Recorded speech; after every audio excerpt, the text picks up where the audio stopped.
Beneran deh, gue nggak nyangka sama sekali. Tapi harus gue akui, sebagai pelawak, gue kangen zamannya SBY.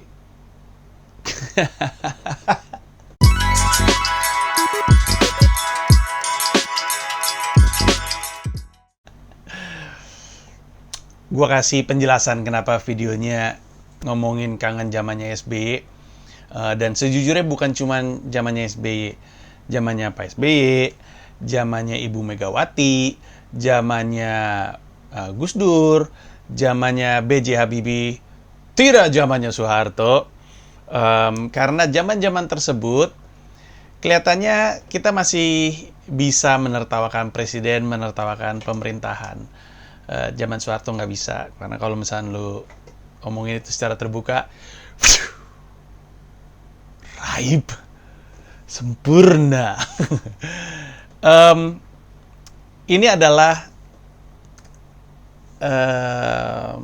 sikap gue terhadap apa yang lagi ramai di sosmed belakangan ini. Gue waktu itu lagi bercanda sama mas-mas baju putih. Mas-mas baju putih. Lagi di podcastnya dia. Kemudian saat itu isunya adalah seperti yang pernah terjadi beberapa kali sebelumnya di pemerintahnya Pak Jokowi itu tampaknya, dan rasanya pendukungnya juga secara objektif bisa menilai, ada banyak sekali miskomunikasi. Emang kayaknya ada kendala dari aspek komunikasi. Kita ngomongin pemerintahan dan lajunya pemerintahan dan kualitas pemerintahan yang dijalankan sama Pak Jokowi. Kita ngomongin aspek komunikasi publiknya.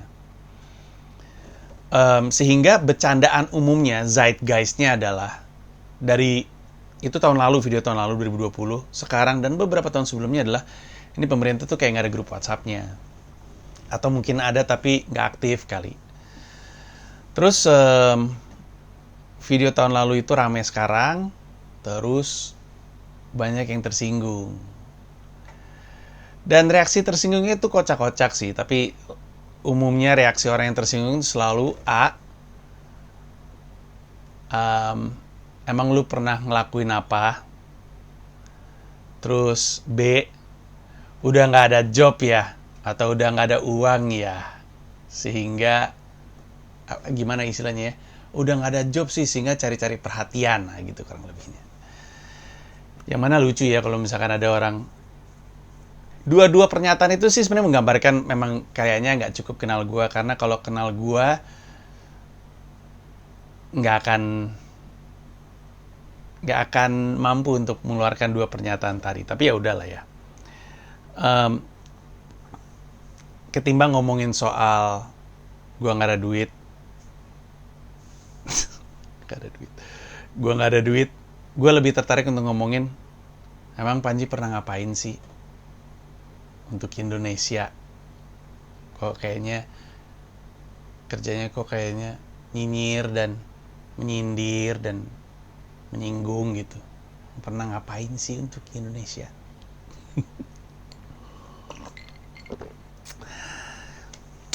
Jawabannya adalah nggak pernah ngapa-ngapain untuk Indonesia. Beneran. Gimana? Kecewa nggak? Nggak pernah ngapa-ngapain, karena gue kalau ngelakuin sesuatu emang bukan karena untuk Indonesia. Walaupun gue punya lagu judulnya Untuk Indonesia. Iya, ngangkat tanganmu untuk Indonesia. Tapi saya rasa itu bukan kontribusi untuk negeri ini. Lagu itu tidak terkenal, tidak ada yang tahu. Saya juga ngilu dengernya lagu itu sekarang. Tapi kalaupun ada hal-hal baik yang gue pernah lakukan, sejujurnya gue gak ngelakuin itu untuk Indonesia. Gue ngelakuin itu karena pengen aja. Dan karena gue sering ngelakuin sesuatu ketika gue pikir yang lain gak ada yang ngelakuin, ya udah gue ngelakuin sendiri aja. Dan yang gue lakuin juga gak ada apa-apanya lah dibanding apa yang pemerintah pernah lakukan untuk Indonesia. Kalau nanyain uang gitu, karena ada yang nanya, emang lu pernah ngasih rezeki lu untuk Indonesia? Nggak untuk Indonesia, untuk orang yang butuh aja, tapi ya nggak ada apa-apanya lah nilai rupiah gue. Jadi gue bilangnya nggak pernah ngapa-ngapain. Tapi kan pertanyaannya adalah, kalau gue nggak pernah ngapa-ngapain untuk Indonesia, apakah itu berarti gue nggak boleh tertawa-tertawa, bercanda sama temen gue? Nggak boleh gue ngetawain Indonesia. Emang gue nggak boleh ngetawain presiden? Kenapa? Terakhir gue cek, menertawakan keadaan, termasuk presiden dan pemerintahan, adalah kemewahan terakhir yang dimiliki oleh rakyat. Dari dulu kelakuan kita tuh begini, jadi kenapa sekarang berbeda? Dari dulu kerjaan kita adalah ngetawain pemerintahan, ngetawain presiden, ngetawain menterinya, ngetawain DPR. Nggak pernah berubah dari dulu sampai sekarang. Gitu-gitu aja. Dari zaman Soeharto bahkan, seingat gue mah, memang dilakukan di warung-warung, di kedai kopi, di obrolan tongkrongan, di kampus-kampus. Tapi itu terjadi. Itu terjadi. Ngetawain presiden kita, ngetawain pemerintahan, itu terjadi. Dan itu bukan cuma dilakukan oleh pelawak, itu dilakukan via karikatur-karikatur yang ada di koran. Kalau lu ngeliat Pos Kota, lu ngeliat Doyok, itu diarahin ke pemerintah. Lu lihat Warkop, lu lihat Bagito. Dan apa yang mereka lakuin? Mereka tuh bawa keresahan rakyat di format dalam komedi itu dibawakan untuk umum. Kenapa gue bisa tahu itu? Karena ketika entah itu Warkop, Doyok, Bagito, atau siapapun ngelakuin itu, orang pada ketawa. Dan ketawanya orang itu menandakan bahwa referensinya sama, keresahannya sama. Rakyat ngelihat keresahan dia dibawain di atas panggung, kemudian ketawa. Tapi nggak harus jadi pelawak pun, sebenarnya nggak apa-apa. Gue ngetawain presiden dan pemerintahan dan menteri dan anggota DPR itu bukan sekarang, dari dulu. Dari dulu gue nggak kenapa-napa ketika ngetawain presiden. Kenapa sekarang lu tersinggung? Karena presiden yang sekarang lu dukung, karena lu suka sama presiden yang sekarang. Jadi presiden yang sebelumnya boleh diketawain sama gue, tapi sekarang presiden yang lu suka gue nggak boleh ketawain. Oh, itu mah bukan tersinggung, itu arogan. Learn to take a joke. Orang-orang ini nih, orang-orang yang pada bilang, oh, jangan ngetawain presiden segala macam. Kayak gue nggak tahu aja. Lu pernah nge-tweet apa tentang presiden-presiden sebelumnya? Kayak nggak tahu aja. Lu pernah nge-tweet apa tentang pejabat-pejabat pemerintahan sebelumnya? Gubernur. Kenapa kalau misalkan ke orang-orang itu kayaknya nggak apa-apa tuh lu nyinyir dan ngetawain, terus tiba-tiba ketika yang lu dukung nggak boleh?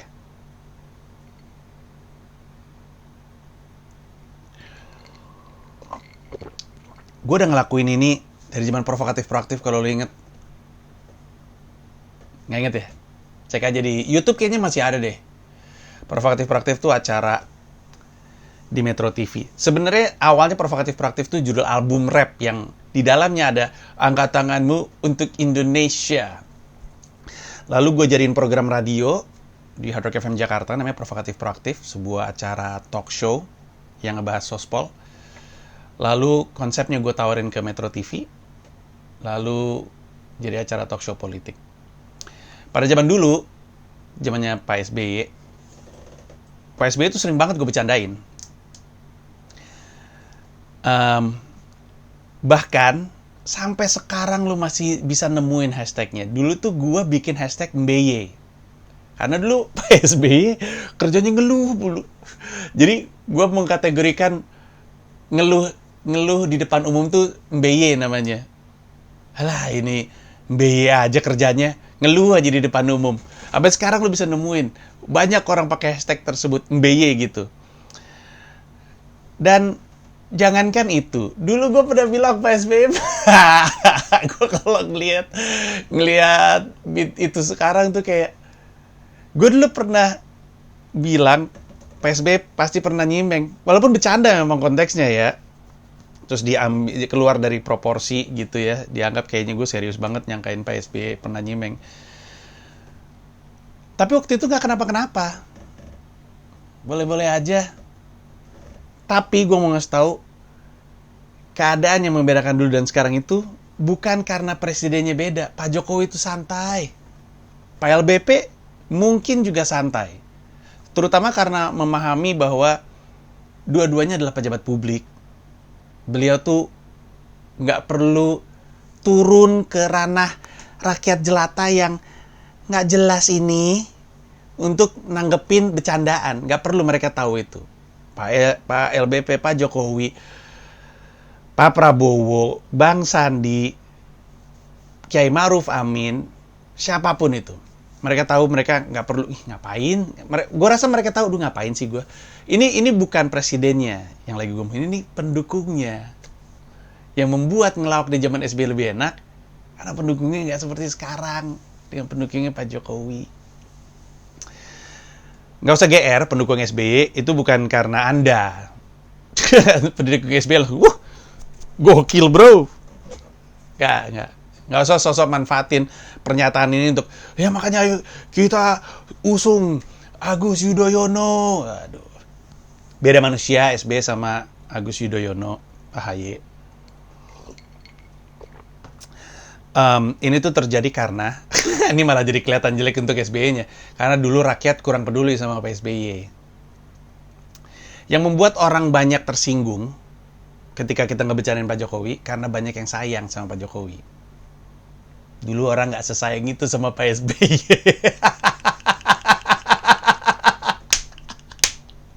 Iya bener. Jadi ketika kita ngebecandain Pak Jokowi kan banyak yang ngamuk karena mereka sayang sama Pak Jokowi. Sama kalau misalkan kita ngebecandain Habib Rizik gitu misalnya, pada ngamuk kan karena mereka sayang sama Habib Rizik. Selalu seperti itu. Nah, kenapa banyak yang sayang sama Pak Jokowi? Karena sosok Pak Jokowi yang berbeda sama sekali dengan presiden sebelumnya. Beneran deh.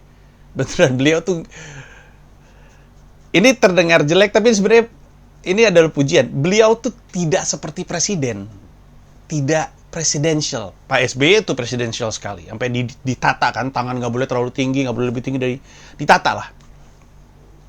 Pak Jokowi itu nggak kayak presiden. Pak Jokowi itu kayak kita-kita gitu. Nggak ada kan presiden.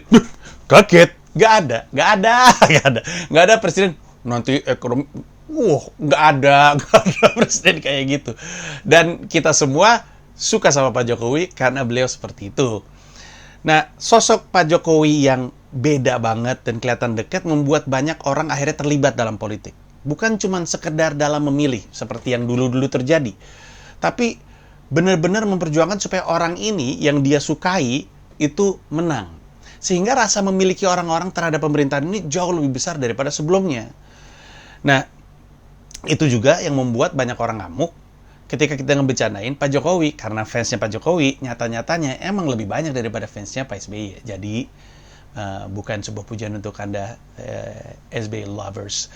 Tapi, bagaimanapun, emang lebih enak ngelawak di zaman tersebut ketimbang zaman sekarang.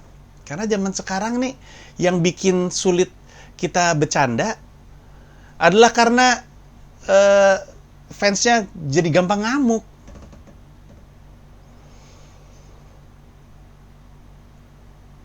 Dulu nggak kayak gitu.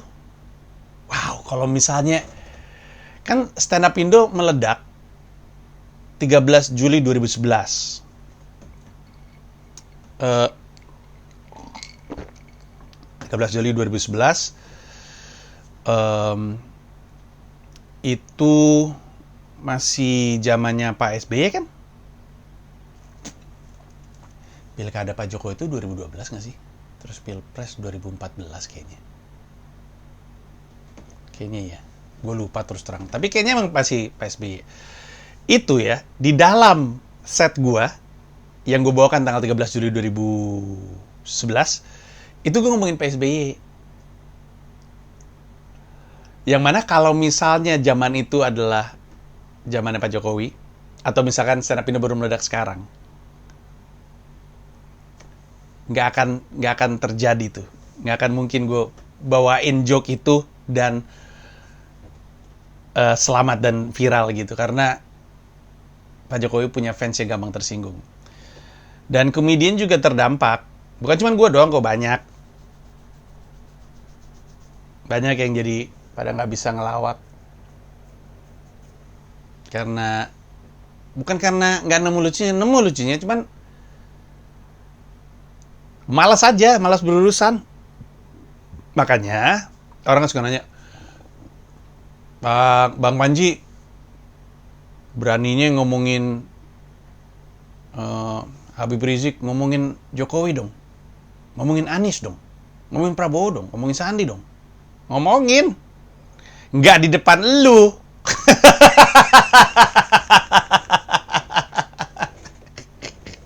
Kemudian pada ngelakuin itu di ruang tertutup. Karena, ya Allah, ini gua sama mas-mas baju putih aja ngobrol, ngomongin sesuatu yang sebenarnya udah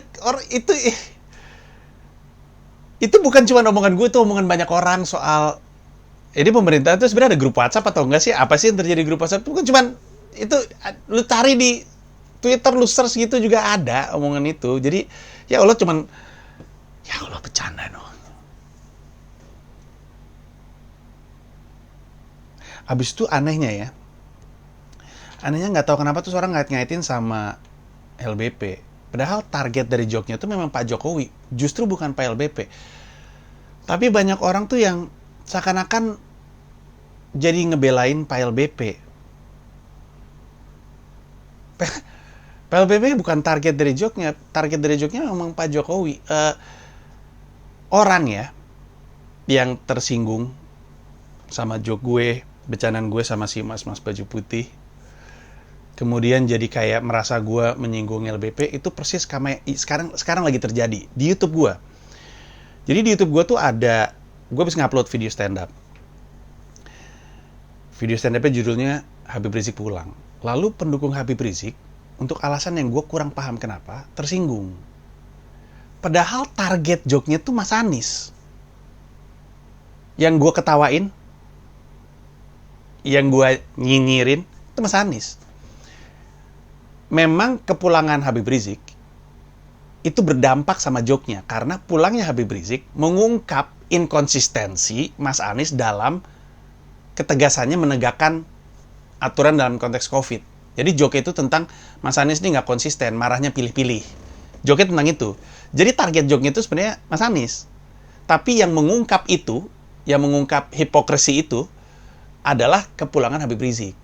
Nah, pendukungnya Habib Rizik dengar namanya, kemudian trigger, pikirnya gue nggak ada ngetawain Habib Rizik. Malah kalau dipikir-pikir ya, sebenarnya agak mengangkat sebenarnya.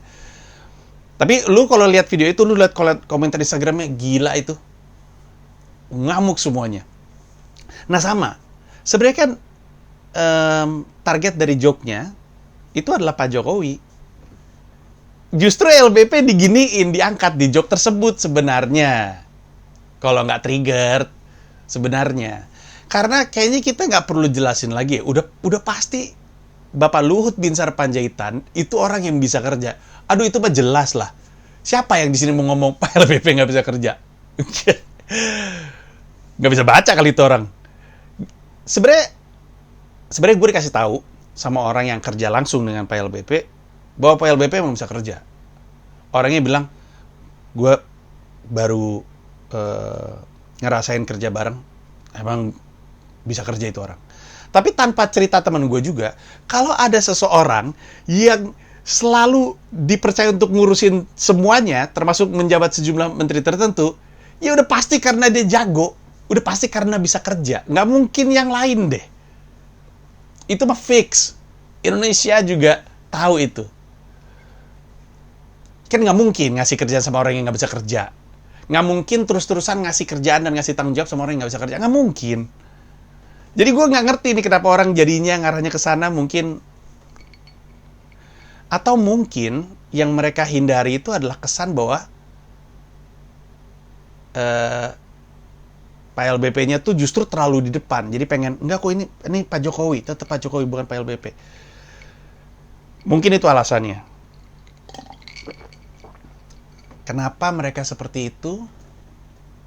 Mungkin khawatir sama persepsi publik kalau misalkan dianggap sebenarnya setirnya bukan di tangannya Pak Jokowi. Mungkin itu yang mereka khawatirkan. Tapi itu hal yang lain lagi. Memang kenapa? Itu hal lain lagi. Tapi intinya target joke-nya adalah sebenarnya di Pak Jokowi. Dan gue yakin, karena hubungan gue pribadi sama Pak Jokowi sih nggak ada masalah ya. Kayaknya. Cuman, gue nggak ngerti kenapa akhirnya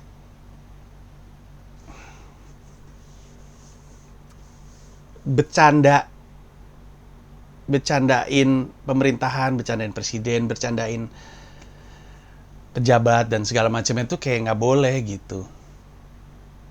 Boleh. Lu nggak harus pernah ngelakuin apapun untuk Indonesia.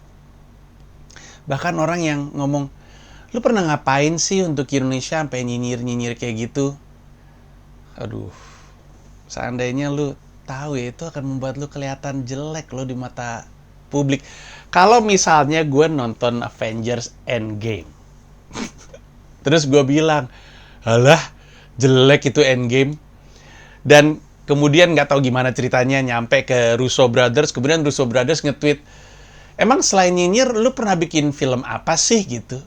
Itu juga kalau itu terjadi,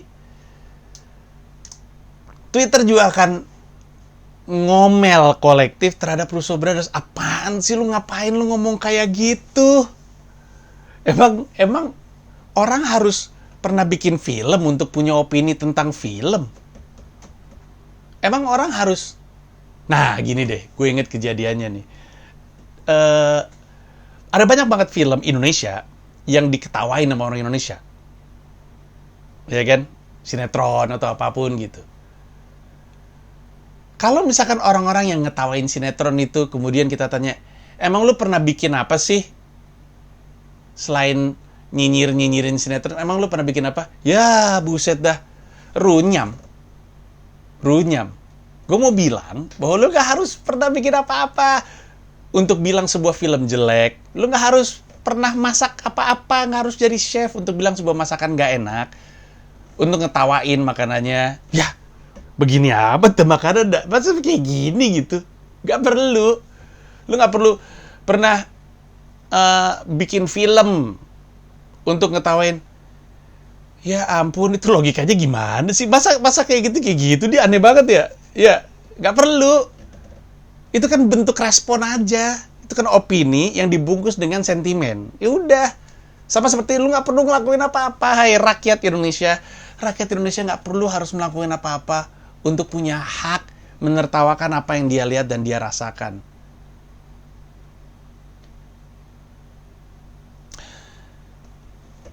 Kalau kita nggak bisa menertawakan masalah yang ada di depan kita, perasaan yang tersisa adalah nestapa.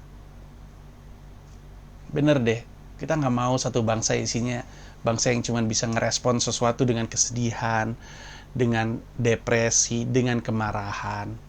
Beneran deh, akan lebih enak kalau bangsa ini bisa ngerespon sesuatu dengan diketawain aja. Ketawain aja, beneran nggak apa-apa.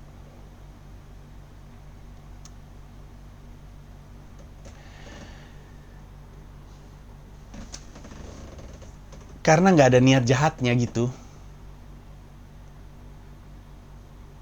Nggak ada niat jahatnya.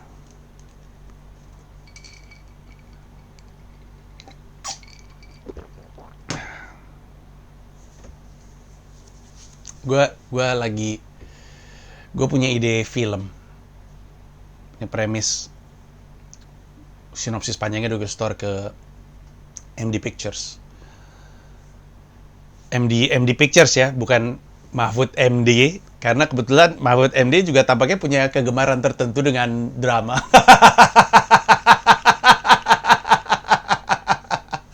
Senengin nonton.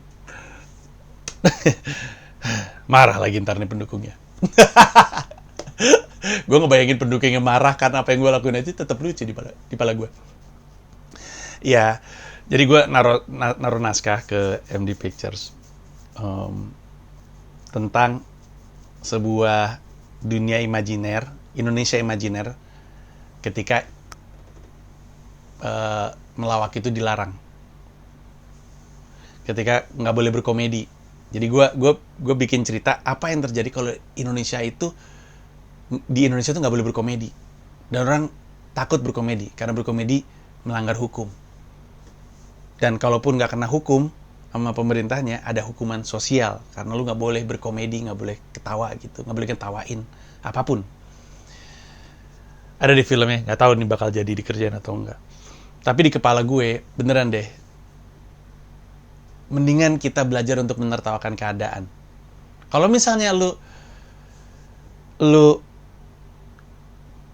ngelihat, misalkan gue lagi ngetawain orang yang lu suka atau lu dukung atau dunia yang lu suka, lu bisa respon marah. Misalkan gini, gue ngeliat sesuatu, gue ngerespon sesuatu dengan gue ketawain aja, daripada gue stres, daripada gue marah-marah. Karena sebenarnya emang agak stres loh kalau dipikir-pikir, ngelihat presiden dan pemerintahan yang tidak bisa berkoordinasi dengan baik. Come on, just be fair, right? Just be fair. Emang banyak miskoordinasi gitu. Dan itu terjadi beberapa kali dan berulang-ulang gitu. Nah, misalnya gue ngeliat keadaan terus gue ngerespon dengan gue ketawain, dan lu ngeliat itu dan gak suka, sebenarnya daripada lu marah-marah, ya lu bisa respon dengan ketawain lagi aja, ya udah gak apa-apa. Karena gue tahu, ini di Komedi Menoy ya, yang akhirnya tertunda, itu gue ngomong bahwa gue tahu bahwa tersinggung itu nggak bisa ditahan. Tersinggung itu refleks. Beneran tersinggung. Jadi sebagai komedian gue juga tahu gue nggak bisa ngelarang orang untuk nggak tersinggung. Karena seperti ketawa, refleks itu tersinggung. Tersinggung itu refleks. Ketawa itu kan refleks. Orang nggak nyangka bahwa dia akan ketawa gitu. Dia bereaksi aja gitu. Sama kayak orang nggak nyangka dia akan tersinggung, dia bereaksi aja.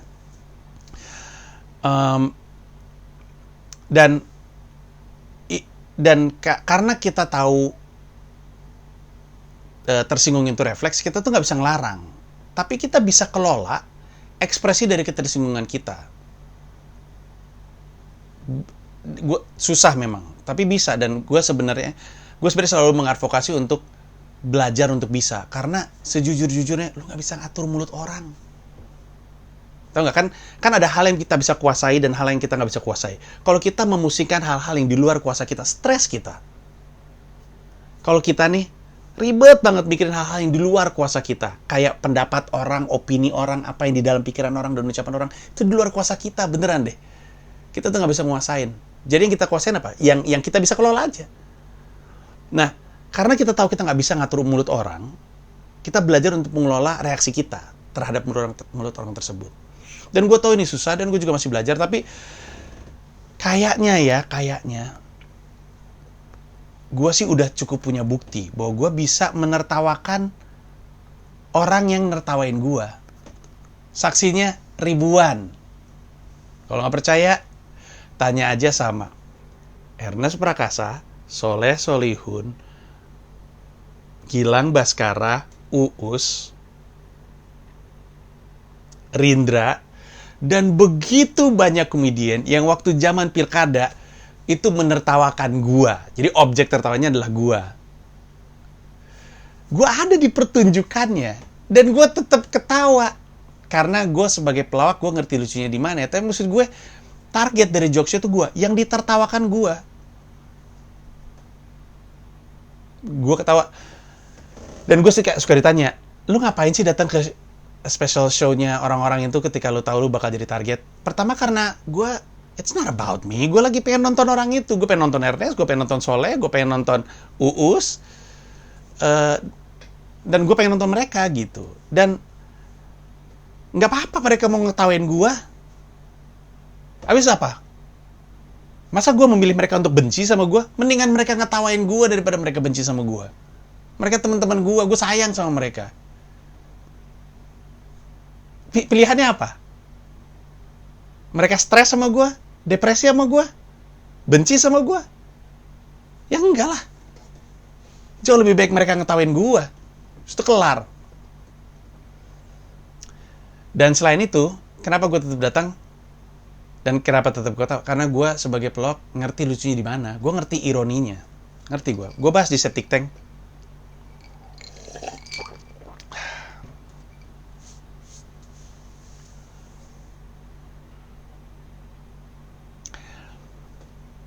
Jadi, silahkan cemooh gue, ngamuk gue, nggak apa-apa. Gue juga nggak pernah nanya balik kan, ngapain lu menghina gue? Emang lu pernah berkomedi apa sehingga lu punya hak untuk menghina gue yang lagi berkomedi? Kan enggak. Boleh. Lu boleh menghina gue. Mana lucu-lucu lagi hinanya di DM gue. Gue sampai sekarang merasa lucu banget ada yang nge-DM gue. Mulut lu kayak lubang toilet. Hanya spesifik banget, gue langsung ketawa. Di kepala gue tuh lubang toilet tuh biru. Kan ada kayak, apa sih namanya, bukan karbol ya. Apa sih namanya tuh yang buat, ya gitulah untuk bikin toilet bersih. Dan gak apa-apa. Tapi boleh dong, gue berharap, gue juga gak apa-apa untuk bercanda. Bercanda yang lu suka, bercanda yang lu dukung. Karena sebenarnya yang lu dukung, gue dukung juga. Kan gue milih Pak Jokowi juga. Dan di dalamnya ada PLBP juga. Dan untuk siap, misalnya ada pendukung Prabowo, salah pilih ya. Bro, yang lu pilih di pemerintahan udah deh. Gue gak ngerti tuh sama orang yang sampai sekarang nyesel ya milih Jokowi. Kecewa kan sama pilihannya. Bro, apa sih? Yang lu pilih udah masuk pemerintahan. Udahlah, empat-empatnya yang bertarung di Pilpres dalam satu kabinet. Udah gila kali lu. Di mana di dunia lainnya kayak gitu? Film fiksi aja nggak ada yang kayak gitu. Karena nggak yakin penontonnya bisa percaya bahwa itu bisa terjadi. Jadi udahlah, sama aja. Cuman gitu. Lu boleh ngomongin apapun tentang gue. Boleh. Gue nggak ngelarang kok. Walaupun gue tahu lu sebenarnya punya akses langsung ke gue dan lu mau ngomong secara terbuka, nggak apa-apa, nggak pernah gue komentarin kan, gue diemin karena lu punya hak untuk itu. Boleh dong, tapi gue minta hal yang sama. Gue boleh dong untuk ngomong apapun yang gue pengen. Kan kebebasan berpendapat berlaku untuk mereka yang tidak sependapat sama lu. Karena kalau lu hanya memberlakukan kebebasan berpendapat kepada yang sependapat sama lu, itu bukan kebebasan berpendapat. Lu tahu itu apa?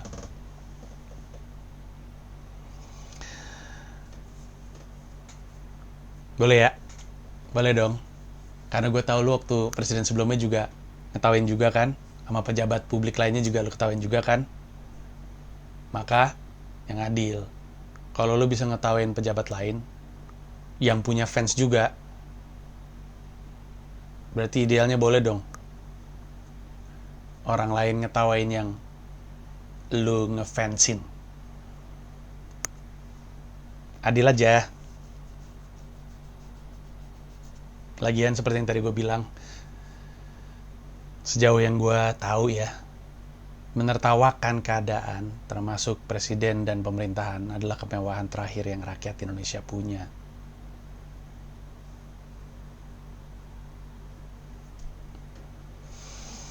Itu enaknya hidup di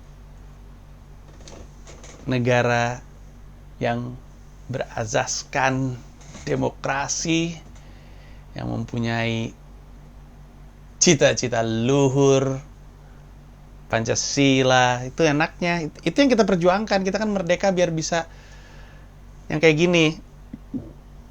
Tapi ya bertanggung jawab aja.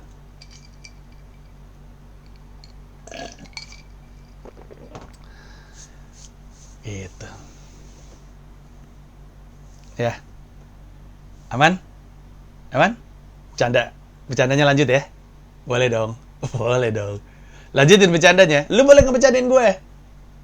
Dan gue boleh ngebercandain apapun. Selama gak ada niat buruknya. Gak ada niat jahatnya. Ya. Walaupun sebenarnya gak ada yang tahu sih ada niat jahat atau enggak, memang gak ada yang tahu. Sama kayak kalau misalkan lu lihat tweet lu sendiri, postingan lu sendiri, tipis-tipis kan, lu juga pasti bilangnya ini kan bercanda. Ini bercanda kok. Tapi orang juga akan bilang, ini mah nggak bercanda kalau kayak gini bentuknya. Ya sama. Gue juga gitu. Gue bilang bercanda kan, dan lu bilang, ini mau bercanda kalau begini. Ya udah sama. Selama lu bisa ngelakuin itu, gue bisa ngelakuin ini juga. Ya, berarti emang nggak lucu untuk lu, dan mungkin lucu untuk orang lain. Aman? Terima kasih udah nonton video ini, dan juga terima kasih udah subscribe kanal YouTube gua. Gua mau ngasih tahu bahwa gua membuka YouTube membership, dan ada 3 jenis penawaran.